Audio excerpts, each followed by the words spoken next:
Assalamualaikum warahmatullahi wabarakatuh. Perkenalkan, nama saya Fiana Prameswari, perwakilan dari kelompok 7, ingin mempresentasikan tugas kimia yang materinya adalah unsur-unsur golongan utama. Sebelumnya, izinkan saya untuk memperkenalkan anggota kelompok saya. Yang pertama, ada Kansara Farelia, selanjutnya ada Nadine Helena Sidabutar, Nazwa Fadila Putri, Samuel Surya, dan saya sendiri. Pertama, tujuan pembelajaran unsur-unsur golongan utama ini adalah memahami keteraturan sifat dalam sistem periode, mengenal sifat kelimpahan dan kegunaan unsur utama, memprediksi jenis dan sifat senyawa yang dibentuk, dan memahami dampak dan aplikasi dalam kehidupan. Selanjutnya, kalian bisa lihat tabel periodik yang sudah disediakan dalam PPT kami. Selanjutnya ada tabel kelimpahan unsur di alam semesta, tabel kelimpahan unsur di hidrosfer, dan tabel kelimpahan unsur di litosfer. Selanjutnya kita masuk ke pengertian kelimpahan. Nah, jadi kelimpahan unsur adalah ukuran seberapa banyak suatu unsur terdapat di suatu lingkungan, misalnya di alam semesta, kerak bumi, atmosfer, atau lautan. Dalam tabel periodik, golongan utama, golongan A itu mencakup 1A logam alkali, 2A logam alkali tanah, 3A boron, 4A karbon, 5A nitrogen, 6A kalkogen, 7A halogen, dan 8A gas mulia. Nah, selanjutnya kita akan masuk ke kelimpahan di alam semesta atau kosmos. Kalau kita lihat secara keseluruhan, alam semesta ternyata isinya tuh tidak seribet yang kita bayangin. Justru alam semesta itu didominasi oleh unsur-unsur yang paling sederhana dan paling ringan, yaitu yang terbentuk sesaat setelah Big Bang. Unsur yang paling melimpah di kosmos yang pertama ada hidrogen, itu sekitar 74%. Ini adalah unsur yang paling sederhana tetapi sekaligus paling banyak di alam semesta. Hidrogen juga jadi bahan bakar utama bagi bintang-bintang untuk bersinar. Selanjutnya ada helium, itu sekitar 24%. Helium berada di posisi kedua. Unsur ini juga dibentuk sangat awal setelah Big Bang. Yang ketiga ada unsur lainnya. Ini tuh hanya sekitar 22% saja. Sisanya adalah unsur-unsur seperti oksigen, karbon, neon, sampai besi. Jumlahnya itu sedikit banget dibandingkan hidrogen dan helium. Unsur-unsur ini terbentuk di dalam bintang melalui fusi nuklir dan juga saat terjadi ledakan supernova. Kesimpulan singkatnya dari kelimpahan di alam semesta kosmos ini adalah hampir 98% isi alam semesta itu hanya hidrogen dan helium, dua unsur golongan utama. Semua unsur lain yang lebih berat jumlahnya itu sangat sedikit. Selanjutnya kita akan masuk ke bagian kelimpahan di kerak bumi. Komposisi kerak bumi ini tuh berbeda dari alam semesta. Dari sini, unsur-unsur yang lebih berat dan mudah membentuk mineral padat justru mendominasi.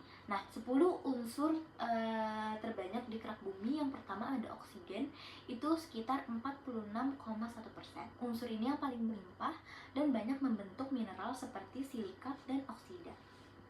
Selanjutnya ada silikon, itu sekitar 28,2%. Itu unsur kedua terbanyak, jadi kerangka utama batuan, misalnya kuarsa. Nah, selanjutnya yang ketiga ada aluminium, itu sekitar 8,2%. Logam yang paling melimpah dan banyak ditemukan dalam bauksit. Nah, sisanya bisa kalian lihat pada PPT yang sudah kami buat ya. Selanjutnya, kita akan masuk ke kelimpahan di atmosfer bumi. Atmosfer bumi ini sebagian besar terdiri dari gas-gas ringan. Komponen utama atmosfer kering itu yang pertama ada nitrogen, itu sekitar 78%. Nah, gas yang paling melimpah dan sifatnya cukup inert. Selanjutnya ada oksigen, itu sekitar 21%. Ini sangat penting karena untuk bernafas dan proses pembakaran. Selanjutnya yang ketiga ada argon, itu sekitar 0,93%. Ini termasuk gas mulia dan cukup stabil. Nah, yang keempat ada karbon dioksida sekitar 0,04%. Jumlahnya kecil, tapi perannya besar dalam efek rumah kaca dan iklim. Nah, sedikit catatan untuk kelimpahan unsur di atmosfer bumi ini yang ada hidrogen dan helium itu sangat ringan. Nah, sehingga mudah lepas terlepas dari gravitasi bumi, itulah sebabnya jumlahnya nyaris tidak ada di atmosfer. Selanjutnya yang terakhir ada kelimpahan di lautan, yaitu di air laut. Lautan itu tempat berkumpulnya banyak unsur yang larut dalam air. Nah, unsur-unsur ini muncul dalam bentuk ion terlarut. Ion terlarut yang paling melimpah yang pertama adalah klorida. Itu sekitar 55%. Nah, ion yang paling banyak di air laut. Selanjutnya ada natrium, itu sekitar 30,6%. Jadi natrium bersama klorida ini tuh membentuk garam dapur atau yang seperti yang kita tahu itu NaCl yang membuat air laut itu terasa asin. Selanjutnya ada sulfat, itu sekitar 7,7%. Ada magnesium sekitar 3,7%, kalsium sekitar 1,2%, dan kalium sekitar 1,1%. Hasil catatan untuk kelimpahan unsur di lautan ini bahwa kalau dilihat dari unsur murninya, sebenarnya hidrogen dan oksigen itu adalah yang paling melimpah di laut karena membentuk molekul air atau H2O itu sendiri. Nah, untuk materi selanjutnya akan dijelaskan oleh teman saya. Terima kasih. Golongan 1A yaitu logam alkali. Golongan 1A berisi logam alkali seperti litium, natrium, kalium, rubidium, magnesium, dan francium. Unsur-unsur ini sifatnya lembek, sangat reaktif terutama dengan air, dan memiliki titik leleh yang rendah. Kegunaannya antara lain natrium digunakan pada lampu jalanan dan baterai, sedangkan kalium banyak dimanfaatkan dalam pembuatan pupuk. Golongan 2A yaitu logam alkali tanah. Golongan 2A terdiri atas berlium, magnesium, kalsium, strontium, barium, dan radium. Sifatnya lebih keras dan reaktivitasnya lebih rendah dibandingkan golongan 1A. Contoh kegunaannya adalah magnesium digunakan pada kembang api dan kalsium yang berperan penting dalam pembentukan tulang. Golongan 3A yaitu golongan boron. Golongan ini mencakup boron, aluminium, gallium, indium, dan talium. Boron bersifat non-logam, sedangkan unsur lainnya termasuk logam. Aluminium adalah unsur yang paling banyak digunakan misalnya pada badan pesawat, kaleng, minuman, dan berbagai peralatan rumah tangga. Golongan 4A yaitu golongan karbon. Golongan 4A terdiri atas karbon, silikon, germanium, timah, dan timbal. Sifat unsurnya bervariasi dari non-logam hingga logam. Karbon sangat penting bagi makhluk hidup, sementara silikon dimanfaatkan dalam pembuatan chip komputer dan komponen elektronik lainnya. Golongan 5A, golongan nitrogen. Golongan ini beranggotakan nitrogen, fosfor, arsen, antimon, dan bismut. Nitrogen merupakan gas utama yang terdapat di udara. Fosfor digunakan untuk membuat pupuk, sedangkan arsen meskipun beracun tetap memiliki kegunaan dalam beberapa proses industri. Golongan 6A yaitu golongan oksigen. Pada golongan 6A terdapat oksigen, sulfur, selenium, tellurium, dan polonium. Unsur-unsur ini umumnya bersifat non-logam dan mudah membentuk senyawa yang bersifat asam. Oksigen sangat penting untuk proses pernapasan, sedangkan sulfur digunakan sebagai bahan obat kulit dan pupuk. Golongan 7A yaitu halogen. Golongan 7A terdiri atas fluor, klor, brom, iodin, dan astatin. Halogen memiliki sifat yang sangat reaktif dan mudah membentuk garam. Contoh kegunaannya adalah klor untuk menjernihkan air, kolam renang, dan iodin sebagai obat luka. Golongan 8A, gas mulia. Golongan ini mencakup helium, neon, argon, krypton, xenon, dan radon. Gas mulia dikenal sangat stabil dan tidak mudah bereaksi dengan unsur lain. Helium digunakan untuk mengisi balon, neon untuk lampu reklame, dan argon sering dipakai dalam proses pengelasan. Gas mulia adalah unsur-unsur di golongan 18, tabel periodik yang bersifat inert atau tidak inert, reaktif. Unsur-unsur ini meliputi helium, neon, argon, krypton, xenon, dan radon, serta ogaseon.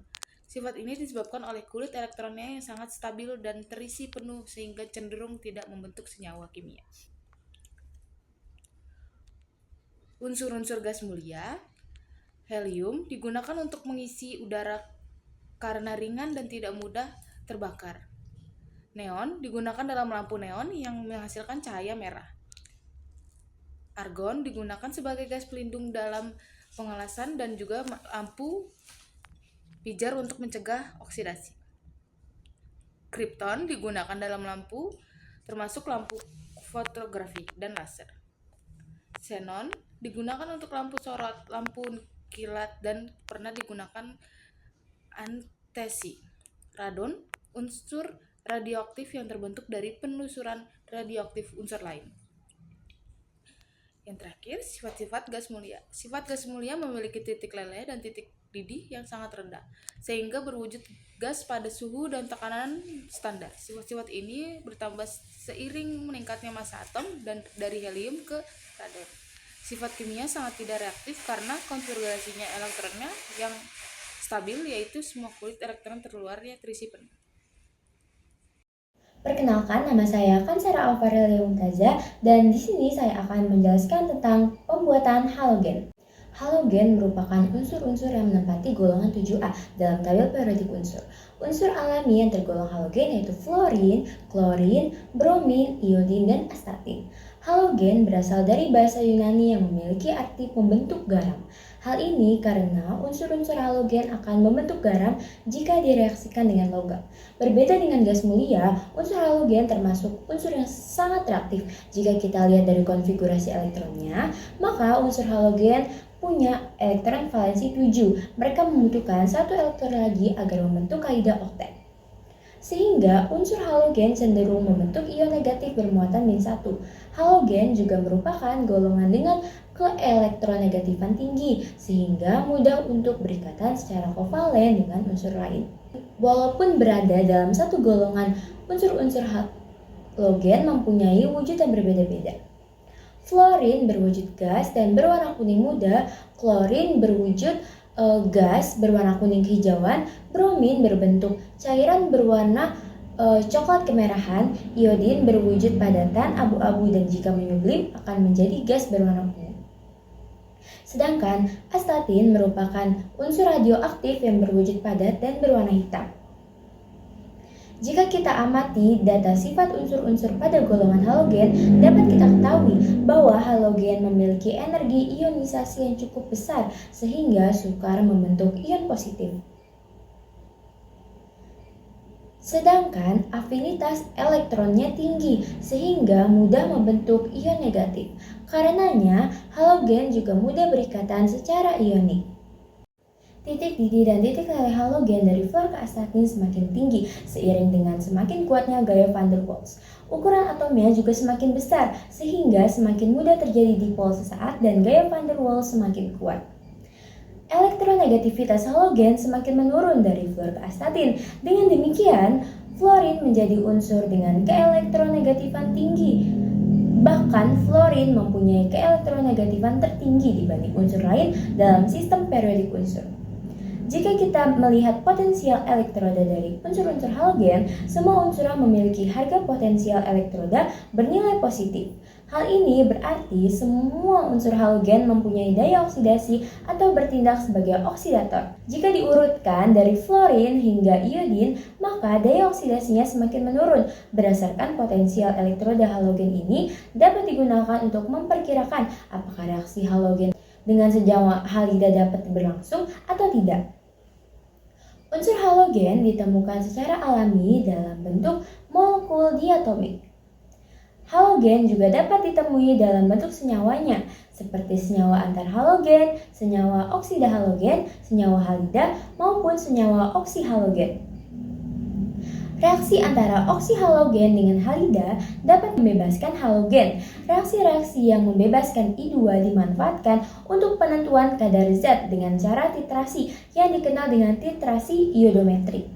Dalam titrasi tersebut, I2 yang dibebaskan dari suatu reaksi, kemudian standar natrium tiosulfat dan menggunakan indikator amilum. Amilum dengan I2 akan memberikan warna biru sampai ungu. Hilangnya warna biru menandakan bahwa I2 telah habis bereaksi. Fluorin dapat dipisahkan dengan cara elektrolisis lelehan fluorida. Elektrolisis dilakukan terhadap campuran kalium fluorida dan asam fluorida. Gas fluorin jarang digunakan secara langsung karena sifatnya yang beracun.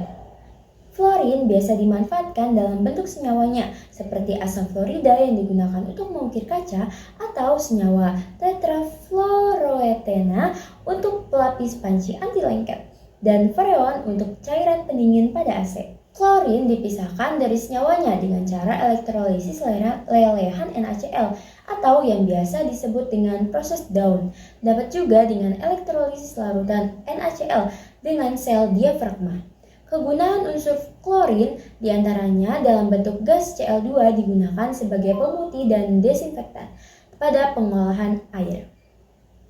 Senyawa NaCl merupakan salah satu bahan industri yang banyak digunakan. Senyawa NaCl dapat disintesis lebih lanjut menjadi bahan kimia bermanfaat seperti soda api, soda kue, dan soda abu. Klorin dalam senyawa oksinya seperti kaporit biasa digunakan sebagai pemutih dan desinfektan. Selanjutnya, bromin dipisahkan dari senyawanya dengan mengalirkan gas klorin ke dalam larutan induk yang banyak mengandung magnesium bromida. Bromin dapat dimanfaatkan sebagai antiseptik. Tetrabomobis fenol digunakan untuk plastik tahan api. Metil bromida dimanfaatkan sebagai fungisida dan etilen bromida menjadi salah satu komponen pada bensin untuk menangkap timbal. Selanjutnya ada iodin. Iodin dibuat dengan mengalirkan natrium bisulfit ke dalam larutan garam cili. Larutan iodin dalam alkohol digunakan sebagai antiseptik. Senyawa iodin seperti kalium iodida dan kalium iodat ditambahkan dalam garam dapur dengan tujuan mencegah penyakit gondok. Demikian penjelasan mengenai unsur-unsur pada golongan halogen. Terima kasih. Perkenalkan, nama saya Samuel Sulaiman Saputra. Di sini saya akan membacakan materi saya, yaitu alkali dan alkali tanah. Alkali adalah kelompok logam yang berada pada golongan 1 dalam tabel periodik dan juga sangat reaktif, terutama dengan air, sehingga membentuk larutan bersifat basah. Contoh unsurnya yaitu Li, Na, K, Rb, Cs, Fr.